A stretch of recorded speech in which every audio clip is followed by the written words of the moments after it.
Something else? Okay, now speaking. All right. So we kind of had technical difficulties, but the mic was muted, correct? Mic was muted, yes. So now we're good. Welcome to Bucketphoria. We're here again. It's Thursday. It's 7. You know what it is. This is a basketball podcast presented by Mafia Sports Report and Sports Dynasty. So we're gonna. It's funny we don't got no games on today. The games are at 10 o'clock, which is weird. Yeah. They won't be starting madly for no reason. Yeah, that's weird. But we don't get to miss them now. We're here. We could talk. I guess that's the good thing about it, that we don't get to kind of like miss the games. But we wanted to go a little different route. We kind of avoided this team. Well, I wouldn't say avoid them, but we didn't really mention them last week. We talked a little bit about them. Yeah. At the end, but not really that much in depth. Yep. But did the highlight of that episode, much to my dismay. But not seriously though, like they're really good. They're talented, and they could. If there's one thing they could do, they could score that basketball. And that is the Sacramento Kings. Yes, the Sacramento Kings is the topic of Bucketphoria this week. I never thought that this would be a thing. No, they're the topic for positive reasons. Right? For positive reasons, yes, they are. This team, they look really good offensively. They look close to unstoppable right now. They got De'Aaron Fox playing at the highest level that he's ever played in, primarily on him being able to spread the floor since he could reliable on three-point shooting this year. He's good for about 2 or 3s a game. He's getting at least one. Sabonis is, I always said this about Sabonis, he's one of the most consistent players I've seen in this league. He's going to always get those numbers, that little 16 and 12. You could pretty much call him Mr. Double-Double. Or he's going to get those 16 and 8s, 18 and 9s and stuff like that. Like, he will always get those numbers.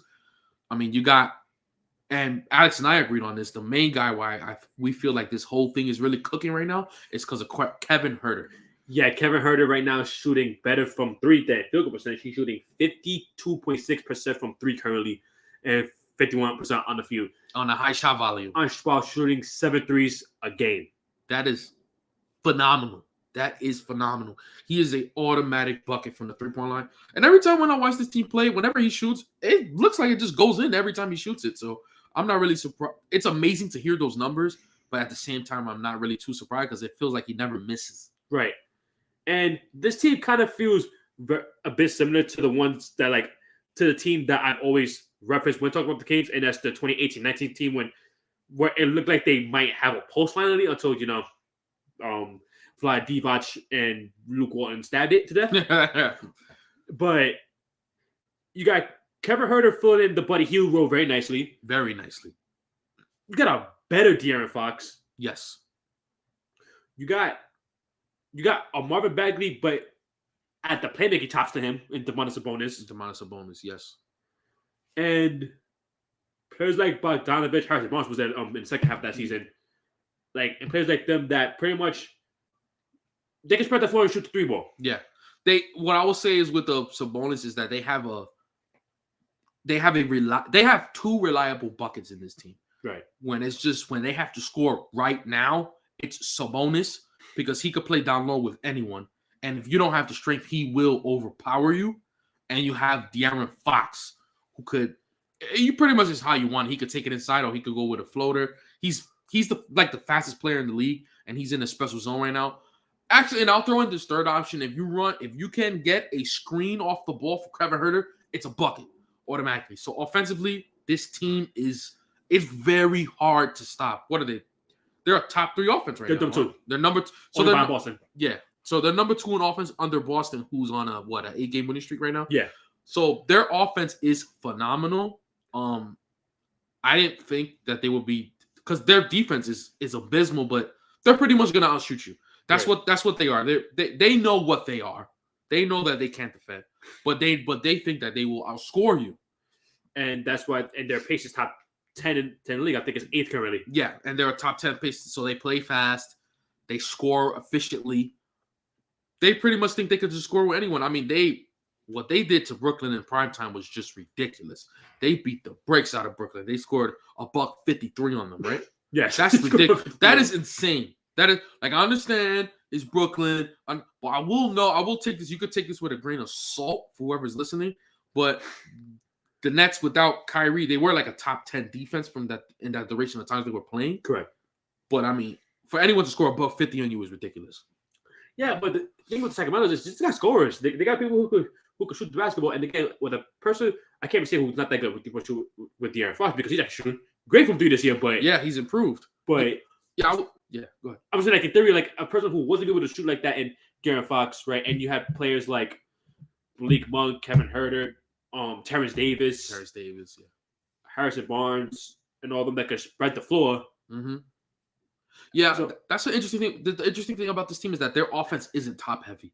It's not. It feels like they have endless options, and that's what makes a really, really, really good offense. So, not to mention, I kept trying to remember who was the power forward. Keegan Murray, the number 4 Keegan Murray, there you go. Yeah. Oh yeah, Keegan Murray's playing good too.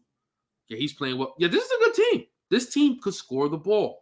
They're it's crazy because the team that we really spoke about offensively in this level was New Orleans. Right. And Sacramento, up to this point, has come up and exceeded everyone's expectations. And the biggest thing with the Kings is that it's like this team is the continuation of like if we would have kept Dave Yeager for those years. Yep. Because they actually would have been the Pels by then if he was still the head coach. If he didn't take that 2 or 3 years off because stupid. But it's like they're finally continuing with left off from that season, and they're fun. Yeah. This is so weird to say. It's fun to watch the Sacramento Kings. Who was the team that I said last weekend? I said to watch Utah last week. Yeah. Now this is what I'm saying. Whoever's watching, watch Sacramento. You know what's funny? I think ever since we said to watch Utah, they've been losing. They lost like every game ever since then. I know. The only game I'll give them is the Philly one because that's literally the worst matchup because they have no center. Yeah, Joel Embiid dropped. So Joel Embiid, he should drop 50 on them. Yeah, but despite that, they're still 10-6. I'm gonna keep a close eye on them though because they have been losing. But watch Sacramento. If you like scoring, they move the ball. You know what I'm saying? No one hogs the ball. They move the ball well. They spread the floor. They have a very good modern offense right now. And I still want to talk about the Kings because there's some things I want to bring up. Right? Mm-hmm. This makes you wonder, like, what they could have been. If they would have kept their core the way they had it and not butcher things like because again the year after they want to be 20th at the pace because Luke Warren didn't know that De'Aaron Fox can run very, very fast. One of the worst coaches in NBA history. But it's one of those situations that's like, you think they could have been better than this at this moment in time if they kept the core that they had. Right. Like if they didn't piss off Buddy Hield to the extent, like if they actually have competent coaching and I can't say bad draft picks because they've actually been drafting really well. Yeah, they do draft well. I still like the Davion Mitchell pick. But again, that's not because I think he's a bad player. I think he's good. It's just I just didn't like the fit at the time. But at the end of the day, you're here now. Your team is still young. It's not like your team is going anywhere. They're like top 5 like youngest teams in the league right now. And it's funny. Last year's move with Sabonis, this was kind of a move that we kind of clowned on, right? And it makes you think that this the GM had a vision in mind for with this move coming back to this season or maybe this season and in the next 2 to 3 years ahead with this roster with making that move last year with Sabonis. Maybe he did. And if it comes to fruition, that's the move that I will look back on and say this was the start of this thing with the Kings. Now it's early and they might just very well be the Kings and do what Kings do, but if they don't, not actual Kings like them. Yeah, like Sacramento Kings things. But if they don't, I would look back on the Sabonis trade and say this is probably where this is all started. This was the beginning. Right. Yeah, their average age is 25. That's phenomenal. So this team isn't going anywhere. If they continue to play this well, they're not going anywhere. Yeah, again, it tells you your best players are, youngins. Yeah. I mean, I would say the youngest, but they got some years on them. If you like, Sabonis and Fox got years on them. But, yeah, they got experience. I know exactly what you're saying. Like they've been around the league, but they still have they have a lot of longevity ahead of them. Exactly. What I would say with this team is it's fun to watch. It's cool. If they can make the play-in success, this is a successful season in my eyes. Guys, man, I thought it was gonna happen. Huh? Yeah, guys. Oh yeah, I didn't. We both thought that they wouldn't. Now, I would like to say we did acknowledge that this team, before the season started, they had great pieces and they had playing potential, but we couldn't step away from the belief that they are the Sacramento Kings. Right. That's what we're on. They're the Sacramento Kings, so the Sacramento Kings is going to do what they've always done. But if this team can make the play-in tournament, this is a seventh season for sure. Yeah, it is. And again, the last game they won by 30. They played the San Antonio Spurs, if I remember correctly, tonight. Yes, they play San Antonio in Sacramento today. In Sacramento, okay. Yes. So let's talk about the team that they, abused on national television like that. The Brooklyn Nets? Yes. Alrighty. Specifically, Mr. Wayne, Kevin Wayne Durant. So recently he made some comments, right? After that embarrassing performance that was an embarrassment. Pretty much going off on his teammates. With the exact quote as I'm waiting for saying, look at our starting lineup. Edna Sumner, Royce O'Neal, Joe Harris, Nicholas Claxton, and me. It's not disrespect, but what do you expect from that group? You expect us to win because I'm out there? End quote. Now, a lot of things to say about this. Yeah, it's a lot. I'm gonna go first. All right, go ahead. Yeah, go right ahead. Go right ahead. And this is the thing I always say about Kevin Durant. Again, I don't know if there's more proof of this, but is again, if people want to say who ran what team in Golden State, more cool like this. Again, let's look back in 2 years ago with Golden State, the year Klay Thompson was out for the season, and it was just Steph. Oh, the year Steph broke his hand? The year after. Oh, the year after. Okay. When it was just Draymond, Wiggins, who just got there, so it took a while for him to be what we thought he would become. Mm-hmm. Looney at times, and was it Oubre that was starting? Kelly Oubre was there, yes. Was it Oubre that was starting? Kelly Oubre, yeah. And then with the worst bench in the league? Yep. Yeah, that team was bad. That team was bad? Yeah, that team was bad. And he carried them to the 8th seed, right? Yeah. And did he complain? No. Yeah, they carried to the 8th seed. They lost to play into the Lakers, right? Lakers and the Grizzlies. And the Grizzlies. They lost to Lakers and the Grizzlies, yes. I remember that season now. I remember it very well. Yeah. That was a bad team. Yeah. That was a bad team. Yeah, hence why Juan Steph won the scoring title that year. Yes. Yeah. Hence why Juan hates playing so much. Yeah. Not just because of that, but that fused it. Mm-hmm. Also remember this other team in 2018 in Akron, Ohio. Not Akron, just more so Cleveland, but Cleveland that had LeBron James and pieces in a retirement home. Then they traded those pieces in a retirement home. What a season that was. For pieces that are good individual players, but in that team just didn't know how to play basketball. And Larry Nance, Jordan Clarkson, what was it traded for? They traded for Larry Nance, Jordan Clarkson, Rodney Hood. I remember the Lakers people. They traded for Rodney Hood. What's he been doing nowadays? I don't know. To be honest with you, I don't even know if Rodney Hood is in the league now. It was Larry Nance, Jordan Clarkson, Rodney Hood, and I think that's it. I feel like I'm missing someone. There's more people, and I know there's more people. I know they traded Derrick Rose. They traded Derrick Rose, Dwayne Wade, Jay Crowder. Those are the three they traded. I don't remember who else they got, but Isaiah Thomas. They traded Isaiah Thomas. They traded Shannon Fry, yes.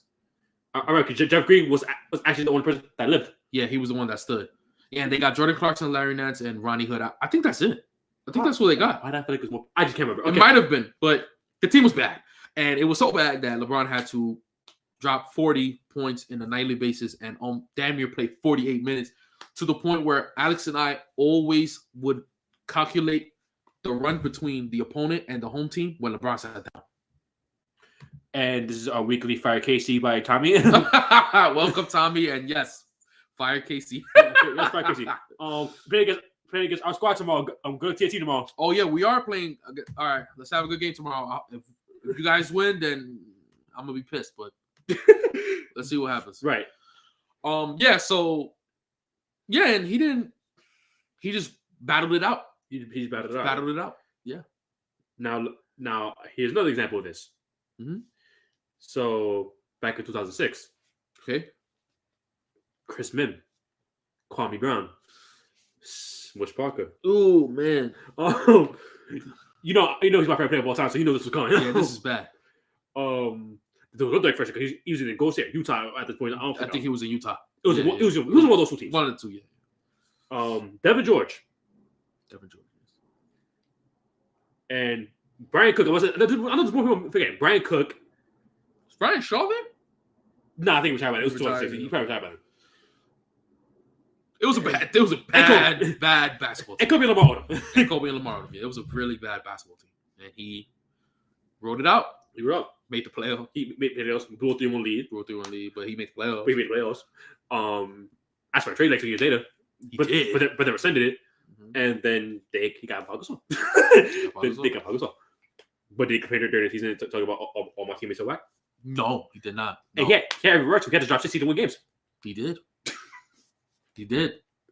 So pretty much the moral of the story of what I'm trying to go with here is like I feel like every all-time great has had this situation before, where like they're just in a team that is just completely helpless, whether it's early in your career, late in your career, or middle. Because Jordan knows early with pre-Scottie Pippen. There's only one player I could think of that probably didn't go through that, and it's Tim Duncan. Yeah, exactly. But he's the only one. Like, Tim Duncan is the only fortunate one. Yeah, the only one. And you could kind of say Shaq to an extent too. Yeah, you could say Shaq because no matter what, Shaq did always make the playoffs. Yeah, so I would agree with you there. Yeah. Because I would agree with you there. They got Penny Glitter year after. Yeah. I agree with you there.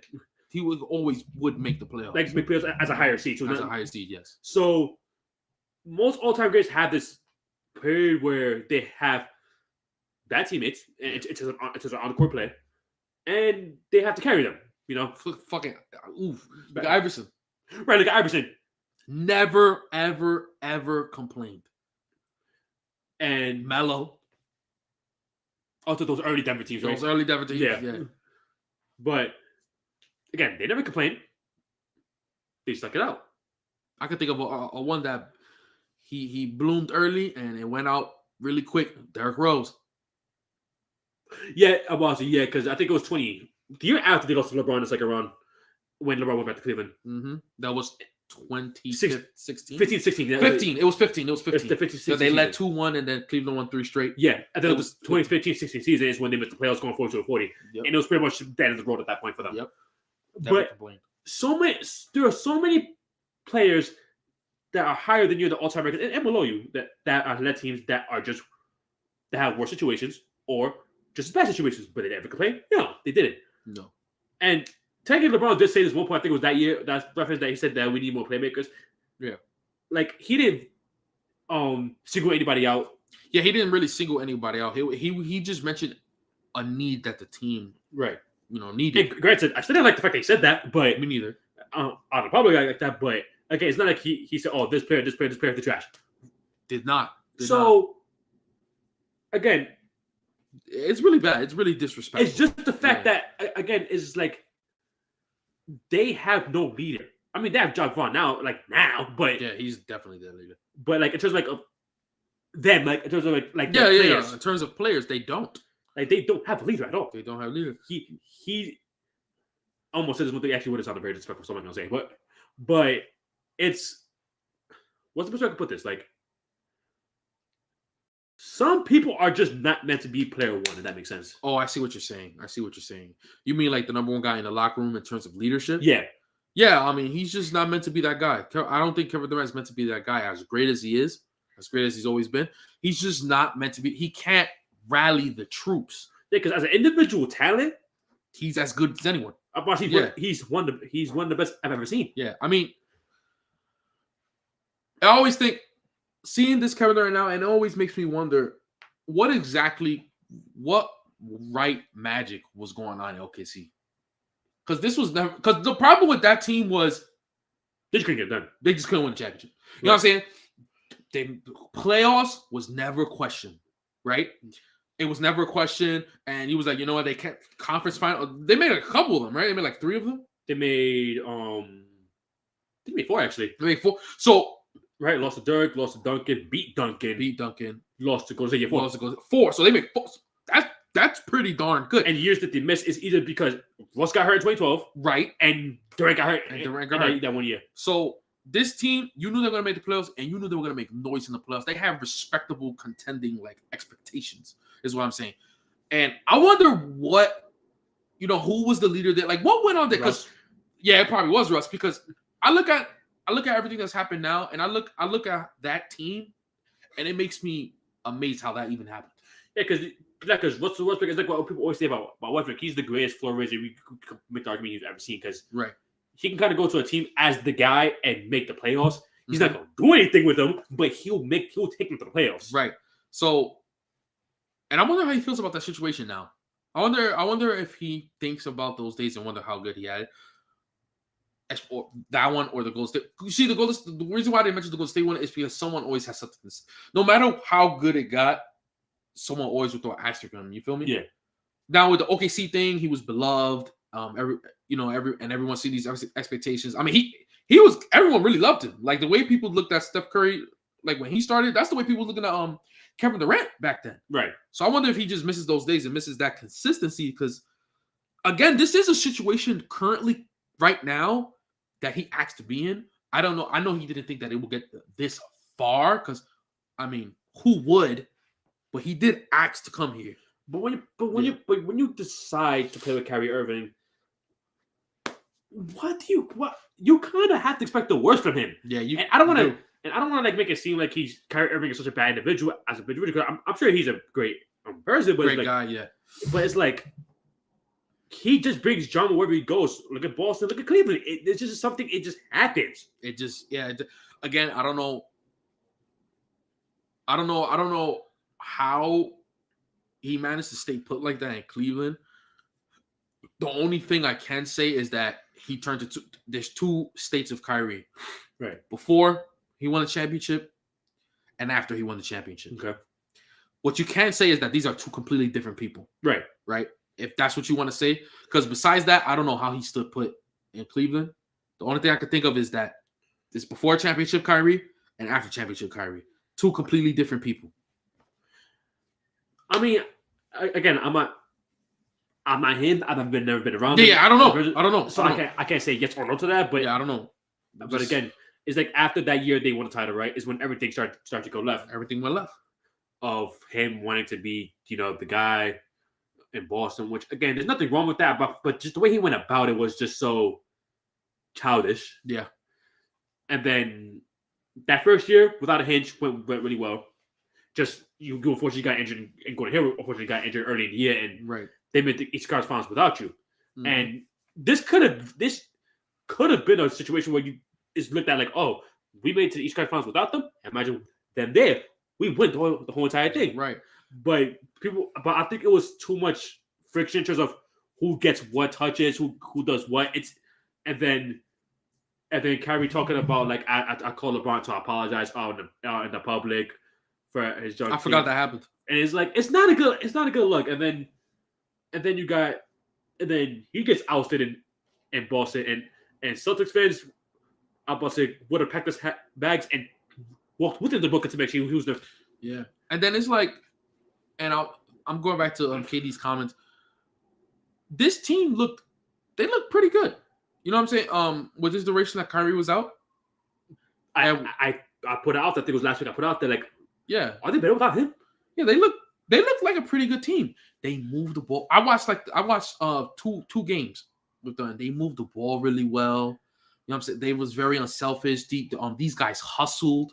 They shot well from three. So I want to know, was this just because he just got so mad that Sacramento destroyed him like that? Because I feel like as of what was going on recently with the team, I feel like those comments was not very necessary. The team was playing really well. Now, I understand, okay. Why did he just come out for a win against the Clippers too? Yeah, which they really played well. A good win too? It was a good win. They played really well. I watched that whole game against the Clippers. They were good. It was wire to wire. I think it was with the Lakers game and then the Kings game back to back. The Lakers game too. Lakers kind of dominated the Lakers game. Yeah. And then, especially Anthony Davis. Anthony Davis destroyed them. And then the Kings game, they put up 150 on their head top. It's like, so I guess this feels like a frustration of the literal recent events that just happened. But before those two games, they, like I said, they look pretty good. So I don't understand really why he would say those things. And when you say things like that, you got to understand that now I want to watch this team closely because I want to see if these guys going to hustle for him now. Is these guys going to play as hard as they did before? Because that got to frustrate his teammates. Nah, this can go one of two ways. Yeah. It can actually go one of two ways. There's the first way, which kind of what you alluded to earlier, like they're not gonna give as much effort. Those 50-50 balls, they're not gonna try to hustle for him, right? And feel like, listen, we try to leave it out there on the court, and you just go, this is like that. All right, cool. I see how it is. Or it could be the opposite in terms of like we're gonna play harder. It might fuel them. Yeah, which I think is what he's hoping for, but not everybody's like that. Because again, you look at the Lakers 2019, the year LeBron first got there. Because when LeBron came back, right, and then the whole Anthony Davis thing happened with the whole trade rumors and all that, that's when like the team's like morale dipped and they just started losing games they weren't supposed to.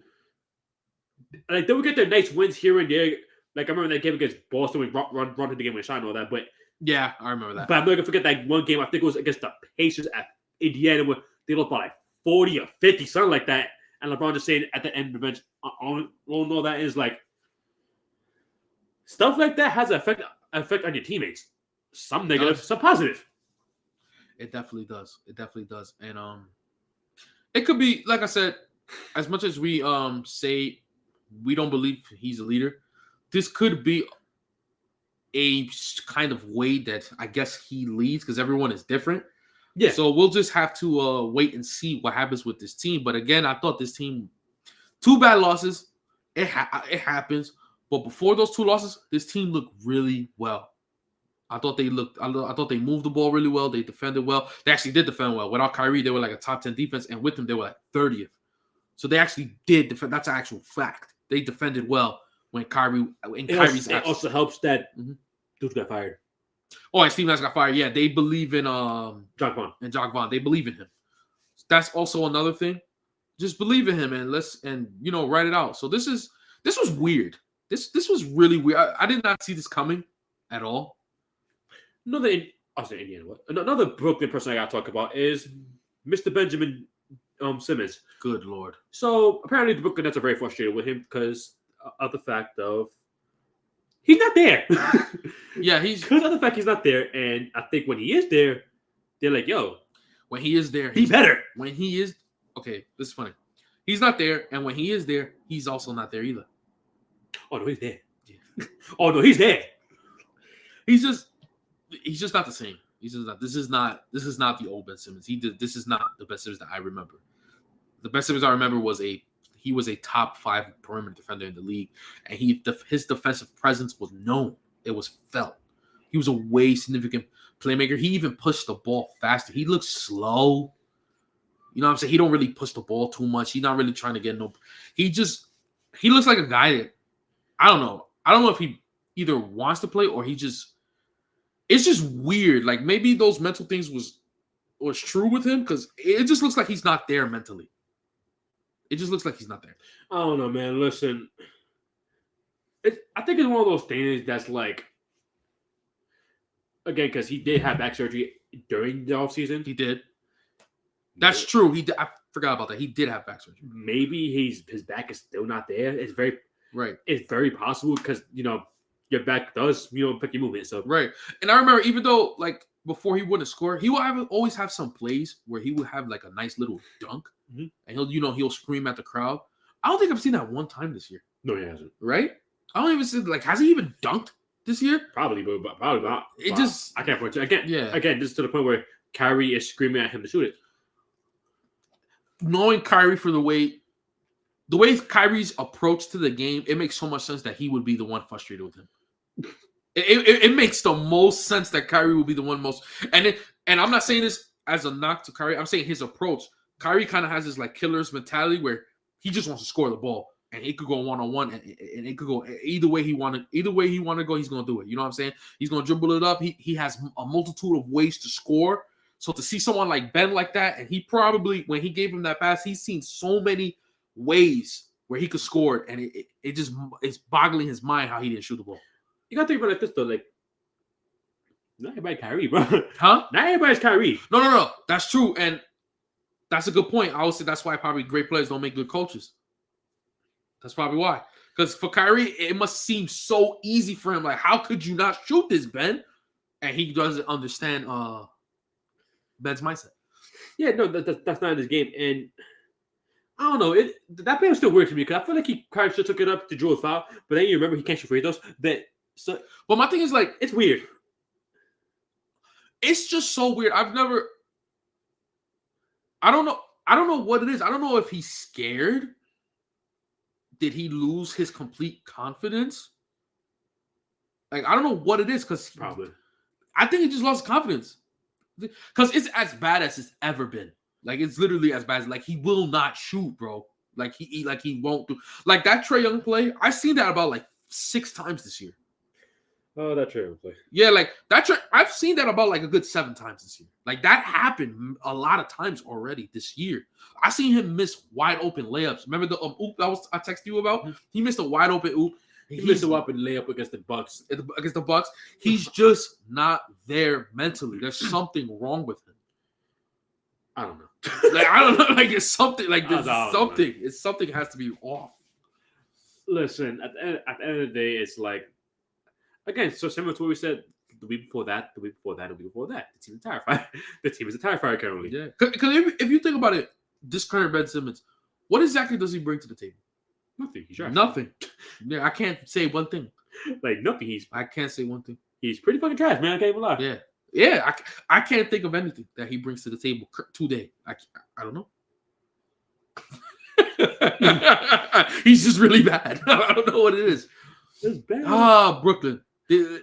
Listen, it's not our fault that they're always in this show. They're the gift that keeps on giving. They just keep providing content. And I don't know, like, well, we're going to talk about it.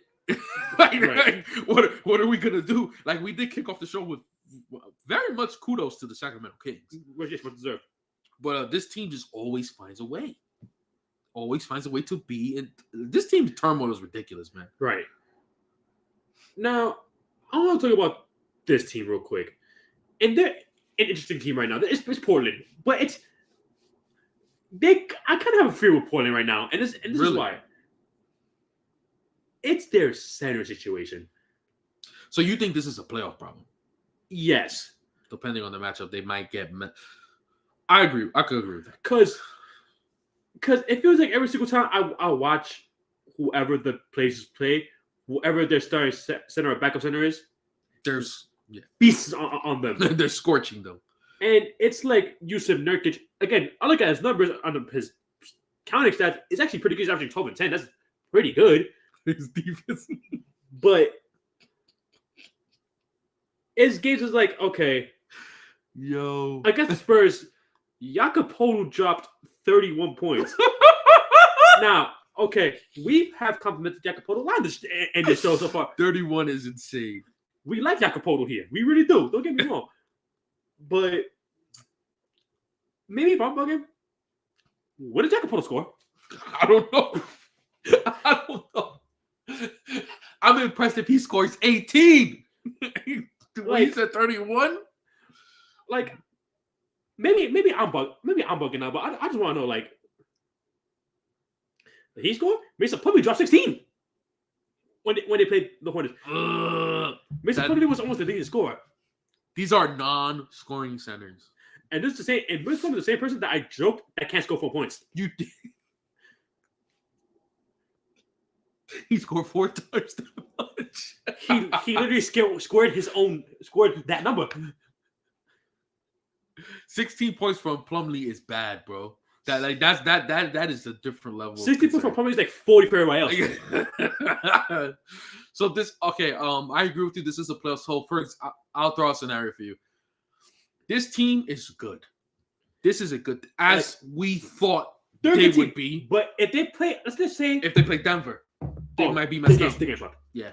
And then because I think they're like that much worse than Denver because it's the matchup. It's a simple matchup. Yusuf Nurkic can't be who's going to type Jokic.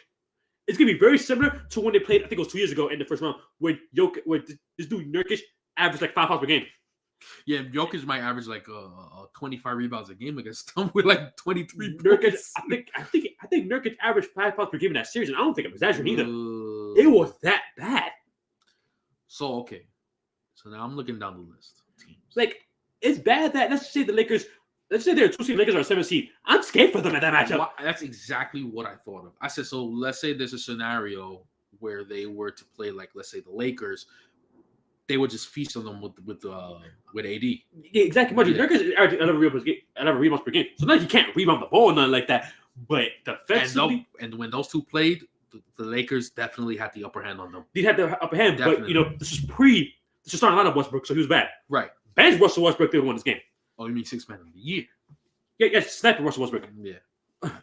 Yeah, so that is a very interesting take. Here's another team where I feel like, because I feel like they're better than them right now. They will significantly struggle against more is Dallas. They might end up losing one to Dallas. That'd be a fun series, but I think Dallas will beat them. I think Dallas will beat them too, because Christian Wood would destroy them. Christian Wood and Luka. Yeah, and Luka. Yeah, because Luka likes to post up too. The Luka would. So Luka actually did that, and the last time they played, Luka was throwing switches off Dame and post fading him. about whether it's Dame, Simons, about no matter who's on the court, they're gonna feel unplayable unless they drop 40. The unfortunate thing of this very talented and very good basketball team is lack of mismatches. Because again, the fact that you have a center that can't defend to save his life and shooting below 50% from the field, and he doesn't leave the restricted area, so that's bad enough as it is. This team better be blessed that they were not in the Eastern Conference. This team better be blessed. They have to deal with Philly. They have to deal with Milwaukee, because Philly showed you what happens if you don't have a center. Philly showed you. At least you had the fact that James Harden, right? Uh-huh. Like the team with James Harden's on the court, and Embiid doesn't have as much looks, so it's like that's true. It is different, but let's say in a world where James Harden's not there, Philly shows this version of Philly. This version of Philly. Oh, let's say they played this version of Philly. They showed you what happens if you don't have a center. Very nasty things can happen. If you play Milwaukee, if you play Miami, if you play the Bulls, if you play is that it? If you play Atlanta, Cleveland, yeah, they better thank everything that they're not in the Eastern Conference. They'll be just getting mismatched every night. And again, it is scary for them because again, it's like I like the team. I like this team too. I hope there's a world where they can find a trade for a decent center. Yeah, I'll say I hope there's one of two things I hope for them. One, they trade for a decent center, or if not, two, they don't have a first round matchup against one of these teams that could take one off. Because I feel like if things go right, they can make the conference finals. If they things go right, I think this team has conference finals potential, like peak conference finals. Yes, because you actually have a roster where that Dame isn't the only one having to score 30, like him and CJ got to score 30 each every night. They could win without Dame. You got Simons, you got Hart, who can give you a nice 20. You got Jeremy Grant, who gives you like 20, 25. Like they got players. They got players. It's just Sharp. It did not Darren Sharp. That's the center. Shaden Sharp. There you go. Shaden. No. This is a crew. This is a team. This is a respectable Portland Trailblazers. With a good coach and Chauncey Billups. Yes, this is a good team. But I'm bringing it up as much as I can. Okay. Me too. But we did say this. We said this might be Dame's most talented team.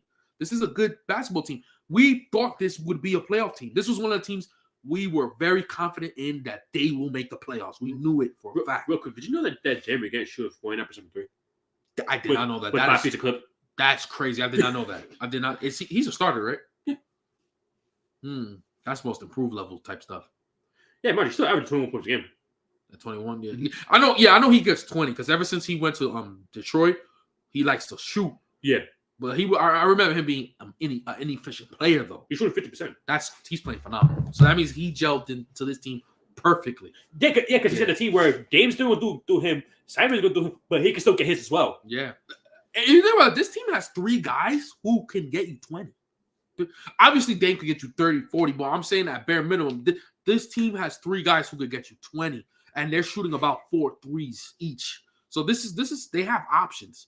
Yeah, they have options. Again, it just scares me that. It's a mismatches is hell in this league. You can lose to a team that you're better than, and because they have this mismatch, they beat you. That's what it is. That's why why Phoenix lost to Dallas last year. Yep.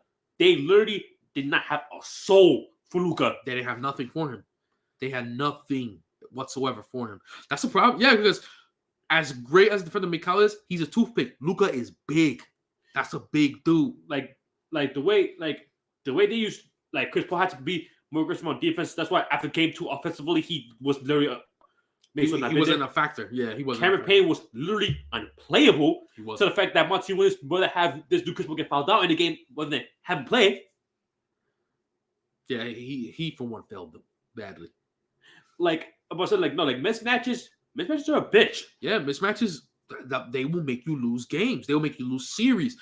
But to Alex's point, I could definitely see a world where this Portland team would lose to a team that they're better than, but because they got a big who could play in this kind of in this league, in this modern league, that you lose to them. Right, and you know who might mess them up too? Let's say they play Memphis. If they can't find a way to attack Steven Adams, I just think Memphis is a better team than them. You feel me? No, Memphis is a better team. They are. What I'm saying is Steven Adams showing you he'll have games. He'll get like 18 rebounds. Yeah, against Charlotte, he had 16 at halftime. Yeah, so that's bad. So yeah, fair point. Great team though. This is a great team. I like the team. I like the team a lot. I think they're really good. It's just the fact that they have a bad weakness. Their weakness is bad. Yeah, it's really bad. It's really bad. But that's an interesting take.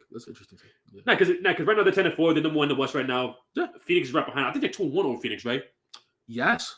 It beat them without Dame. They beat them without Dame. Yeah. This is a good basketball team. It is. And is there another team I want to individual? Oh, there's one player I want to talk about actually. What's that? Because he's making an All-Star team the way they like it or not. His name is Shai Gilgeous-Alexander. Oh yeah, he should be started, but he's probably not going to because he's not going to because you know what the Devin Booker's gonna get it. I didn't think about him because you know what I was gonna say. Stephen Luka. Oh, you're right. Yeah, because Luka goes in as a guard. Luka goes in as a guard. I think so. Yeah. Yeah. So okay, Steph and Luka. Yeah, you got it. Yeah, them two. Yeah. Yeah, the reason why Devin Booker started because I think Steph was Was Steph? I don't remember. No, Steph won MVP last year. I don't remember. Listen. They won MVP last year. Yeah, those two are probably the most beloved players in the whole league. So Devin Booker didn't start then last year. I don't know. I don't think so. He just was all NBA first team because Steph was missed like pretty much the half season. He was on NBA first. Yeah, I don't think he started All-Star game. I do not believe so. Okay. Yeah. No, that sounds right. No, yeah, it does. So then, okay, so he's gonna be a reserve without question. Yeah. I'm a month away from saying he's an MVP discussion. So yeah, because right now OKC is 7-8. Had a really good game with the Washington Wizards. That was a classic. That was one of the best games of the season. Last night, and Shai Gilgeous-Alexander hit a step back 3 for the win, and ending this game with 42 points, 6 rebounds, 7 assists, shooting 2 for 3 from 3, and going 14 for 21 on the field. Washington was winners of 4 in a row before that game too. Yeah, and so they were hot. And Washington was getting wins in 2. They were hot. Bradley Beal actually shows up to play basketball for once. It felt like he did. He had a big bucket. He hit the big bucket before Shai hit that 3. Porzingis has been really good this year. Who's also All-Star. Kuzma third was triple-double, only was once shy. Hachimura with 14 points off the bench shooting well from Hachimura's playing good this year. So the Wizards. So this was a pretty decent Wizards team that they beat too. Yeah, they were winners of 4 in a row before that game. But when you have a better team, which Porzingis is the best player in the court. That's exactly what happened. That is exactly why they lost. They lost because OKC had the best player. This dude is averaging like 31, 32. He is unstoppable right now. He has 32 points, 4.5 rebounds, nearly 6 assists, damn near 2 steals, and 1.4 blocks. Bro, that game, there was another good win they had. When they beat the Knicks, they lost because Shai Gilgeous-Alexander was there. No, they lost because everybody, because the Knicks allowed on 145 points. But didn't the Knicks score like 135? Yes. Yeah, there was a shootout. This game was a shootout. But Shai Gilgeous-Alexander, I remember one point in this game, I think he went like on a 15-0 run himself. He went like on a he is unstoppable right now. He would do it one of my friends, he's a Thunder fan, right? He said he's hitting his superstar arc right now. Yes, he is. We all knew this was coming. We all knew, but it finally happened. It's finally happening. This dude is playing phenomenal. Again, like I said, if they keep winning, let's say if that was a shootout. Yeah, that game was a super shootout. If they keep winning, I'm about a month away from putting him in the MVP discussion because him and Steph look like They look like the most two unstoppable players in the league right now. They look unstoppable. And it makes you wonder, right, for the Oklahoma City Thunder, because they're 7-8. They're 7-8 right now. Yeah. Pokusevski's been playing, and this is the best he's looked. Pokusevski starts for them, right? Yeah. This is the best he's looked all year long. I mean, him starting against the doesn't make sense because I think he's a regular starter. No, I think he's a regular starter. I think he is. But he's looked really good this year. Good because those first 2 years he kind of looked a bit shaky, but this year looks pretty good. This makes you wonder, like, what would they be with Chet Holmgren? They're gonna be dangerous. I think this might be the surprise team that might get a playoff spot this year. I would say they're probably gonna have a play-in spot. Their approach looks very different. This team looks like they're trying to win games. But they're trying to win games. They look like trying to win games this year. They look like they're trying to test the waters with what's gonna happen this year. So we might finally be able to answer the question if Mark Dangle, I think that's the same person's name, if you can actually finally coach. Yes, that's true. Because also probably the question I've asked for like 3 years, like, yo, you don't know. Can he coach? I tell you, if you got a player like Shai playing like that, he's unstoppable right now. He's unstoppable. It looks too easy. Bro, his over-unders in DraftKings and FanDuel is like 27.5, bro. They think he's going to score like 28 every game. And he will do it. Listen, I bet him once to get points. He will get that halftime. I need to get 25 points. He had like 23. He is playing at an extremely high level. Like you said, if there's one player that's guaranteed an all-star spot this year, it's him. He's going to be first-time all-star. He's going to be first-time all-star, which you know that means, right? I always say, I think it was with the episode before you started, I always say this. The person who gets their first all-star appearance is usually the person that gets the most improved player trophy. He's probably, if he keeps playing like this, he's right now, he's from 24 points per game to 32 points per game. That's an 8-point jump. 8-point jump is phenomenal. What's Desmond Bane's jump? Look right now. I think his jump is higher. But 24 to 32 is insane, though. Again, we'll see if Desmond Bane makes it all-star. I feel like he should be considered. He definitely should be considered. If he keeps playing the way he's playing now, he should make it. It is 6. 6. Okay, so Shai's is high. So right now, Shai's in the lead for that award right now. Yeah, he's definitely in the lead for that. Even though Desmond Bane averaging damn near 25 points a game, that's what I said. But Bane went from the teens to like mid-20s. That's crazy. He went from role player to consistent starter, high-level scorer. That's insane. And I was about to say, and Shakers as went from top 10 scorer to best scorer in the league. To best scorer in the league. That's insane as well. So, well, in terms of points per game number. So yeah. Like, and I think right now I saw a stat that he's at a stretch that him and Steph right now are on a stretch that the only person who's done it was Stephen Curry himself back when he won his second MVP. He's in greatness territory right now. Yeah, he is, and it makes you wonder, like, is OKC gonna keep pushing the pedal to try to win games, see if they can get that play-in or play-off spot rather? I think they will, and I think, you know what? Or why not? Whether they want to tank one more time. See if they can get Victor. The way I'm seeing this team play, it doesn't look like they want to beat. Every game they've played so far, even the games they lost, it's been relatively close. No, they look good. Yeah, it looks like they're looking to win every game. Every game I've seen they've been competitive. Right. The only game I really talked shit about them for was that Pistons loss. Right. Because they were beating the hell out of them, that they just lost. Mm-hmm. I'm about to say, I think because the trip got hot in the third quarter. Right. But it's like, they've been good. Yeah, they have been. One more team I want to talk about before we end things off. The team that I think will be the winner of the Victor Wembanyama sweepstakes. Now I'm putting my bet in right now. The Charlotte Hornets. Yeah, I agree with you. Because LaMelo Ball got hurt again. In the most unfortunate way. In a way that really should not have happened at all. Mm-hmm. But it did. He got hurt because of a fan. Not because he got attacked by him, but it's like, he fought for a ball and foot to foot. Yeah. And he messed up his ankle. Yeah, that's unfortunate. The Hornets are 4-12 right now. I think he's gonna miss some more time. And you just think about it like, what's the point? I don't really see the point. You're 4-12. Your roster was already garbage to begin with. I thought, what was the over under, like 33.5? And we set under very, very convincingly. We did. Yeah, I mean, your franchise player just got hurt, right? Correct. He just came back and re-aggravated his injury. I would think about his safety as the number one priority right now. Like, you know what? Just sit out the season, bro. Like, it's fine. just tank it out. Let's get Victor, man. Right. Let's try to get Victor. Exactly. So let's try to get a healthy LaMelo with a Victor. That's franchise changing. It is. Like, it's completely worth it. Now, of course, you have to get lucky in the lottery, but I would still have this approach anyway. Because if there's a sign that showed it's not meant to be, it was that right there. Like, he came back and got hurt. This season is just not it for you guys. Yeah, and again, it's okay. And I think you will prefer this because, again, it's what was your ceiling? A 10th seed to get clapped in the play-in again? Yeah, definitely. No, definitely. It's one of those situations where it had to happen.